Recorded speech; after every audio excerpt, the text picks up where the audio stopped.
Selamat pagi, selamat siang anak-anak yang sedang belajar di rumah. Untuk hari ini kita akan belajar tentang penyetaraan reaksi redoks dengan metode perubahan bilangan oksidasi. Nah, nanti untuk metodenya ada dua, jadi kita bahas metode yang pertama dulu, yaitu metode perubahan bilangan oksidasi. Sesuai dengan namanya, kita menggunakan metode perubahan bilangan oksidasi, maka nanti di dalam proses penyetaraan ini kita akan menerapkan perhitungan biloks. Nah, makanya pada pertemuan sebelumnya kita sudah membahas tentang cara menentukan biloks dan itu akan sangat berguna pada metode ini. Nah, sekarang saya akan memberikan dua contoh. Nah, ini untuk contoh yang pertama, yaitu penyetaraan reaksi redoks dalam suasana asam. Jadi yang dimaksud dengan suasana asam itu artinya dalam reaksi redoks ini terlibat senyawa yang sifatnya asam, dimana nanti dalam penyetaraan asam itu akan bisa kita lihat dalam bentuk ion H+. Baik, kita akan mulai dengan contoh yang pertama. Jadi di sini saya ada reaksi, yaitu antara ion NO3- dan NO3- ada unsur Cu, reaksi dengan NO3- menghasilkan ion Cu2+ dan senyawa Nu dalam suasana asam, ya. Nah, di modul saya sudah memberikan langkah-langkah dan contoh untuk menyetarakan reaksi redoks dengan cara perubahan biloks. Nah, sekarang saya akan contohkan dalam bentuk video, ya. Nah, sesuai dengan contoh yang di sana, pertama-tama saya tulis ulang dulu ya reaksinya.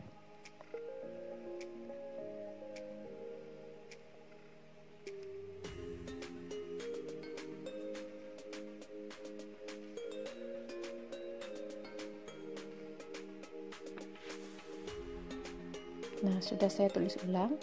Langkah yang pertama sesuai dengan yang saya sharing di modul itu adalah kita harus menentukan dulu biloks dari atom-atom yang terlibat di dalam reaksi itu, sehingga nanti kita akan tahu atom mana saja yang mengalami perubahan biloks alias yang mana saja yang terlibat reaksi redoks.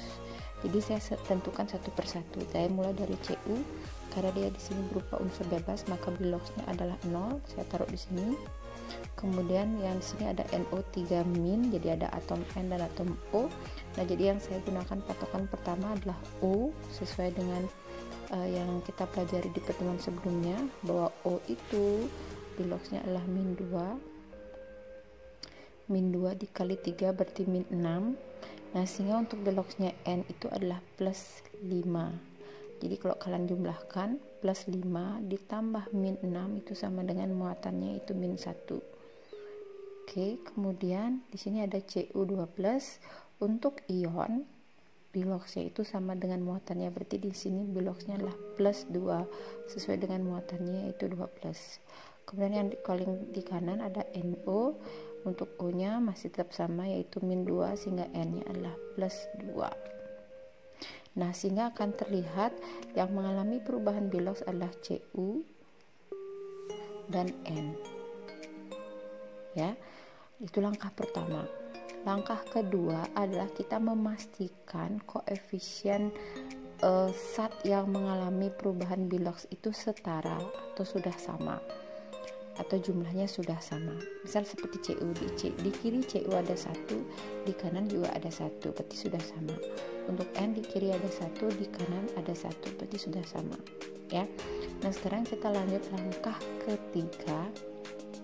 Langkah ketiga kita menentukan berapa besarnya perubahan biloks yang terjadi, berapa banyaknya turun, berapa banyaknya yang naik, ya.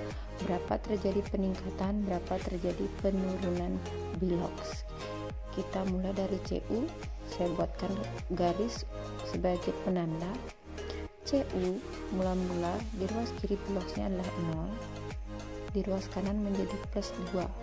Nah, berarti kalau kita lihat di sini dia naik, ya, nilai biloksnya naik dari 0 menjadi 2. Jadi boleh kalian tulis di sini naik 2, atau kalian boleh tulis tanda +2 seperti itu, boleh, ya. Saya tulis misalkan naik 2. Nah, selanjutnya yang tadi berubah lagi adalah N.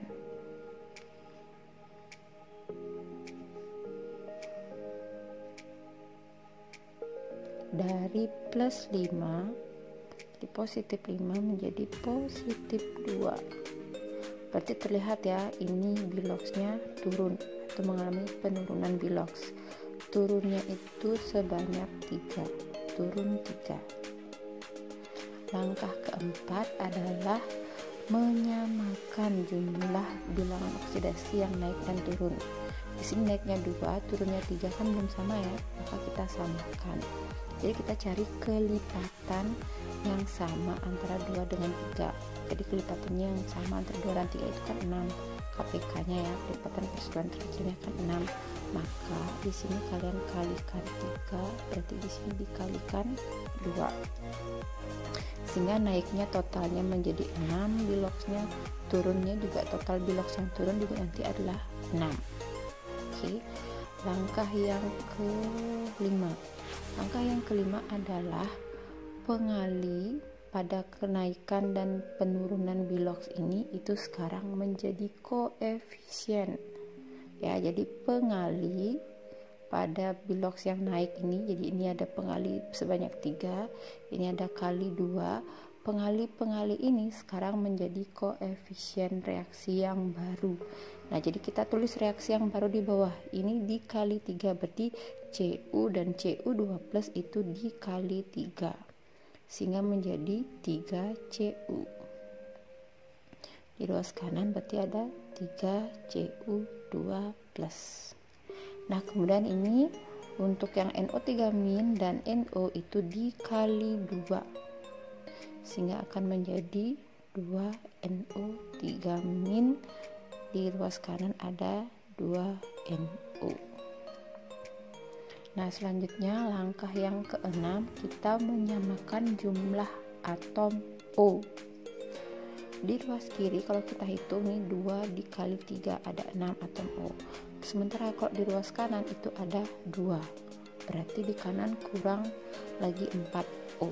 Nah, sehingga di ruas kanan kita tambahkan sejumlah kekurangannya itu dalam bentuk H2O. Jadi kita tambahkan 4 H2O karena tadi kurangnya 4. Oke. Nah, selanjutnya langkah yang ketujuh itu adalah kita menyamakan jumlah hidrogen. Karena ini suasana asam, berarti langsung menyamakan jumlah hidrogen dengan menambahkan H+. Jumlahnya itu adalah 2 kali lipatnya H2O dan letaknya berlawanan arah dengan H2O atau berlawanan ruas. Jadi di kanan di sini kalau kalian lihat ada 4 H2O, berarti di ruas kiri kita tambahkan 8 H+.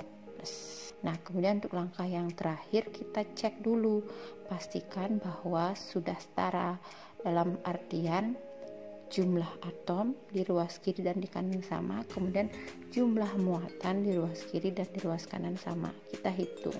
Yang pertama Cu di kiri ada 3, di kanan 3. N di kiri ada 2, di kanan sudah 2 sama. O di kiri ada 2 kali 3 itu 6, di kanan 2 kali 1 ditambah 4 kali 1 itu 6. Kemudian H di ruas kiri ada 8, di kanan juga 8. Nah, kemudian cek muatannya. Di kiri jumlah muatannya ini 2 kali min 1 itu min 2, ditambah plus 8 itu adalah plus 6. Sementara di ruas kanan 3 kali 2 plus adalah 6 plus ya, dan ini 0, 0. Berarti muatan di kiri sama, yaitu plus 6, di kanan juga plus 6. Berarti reaksi ini sudah setara.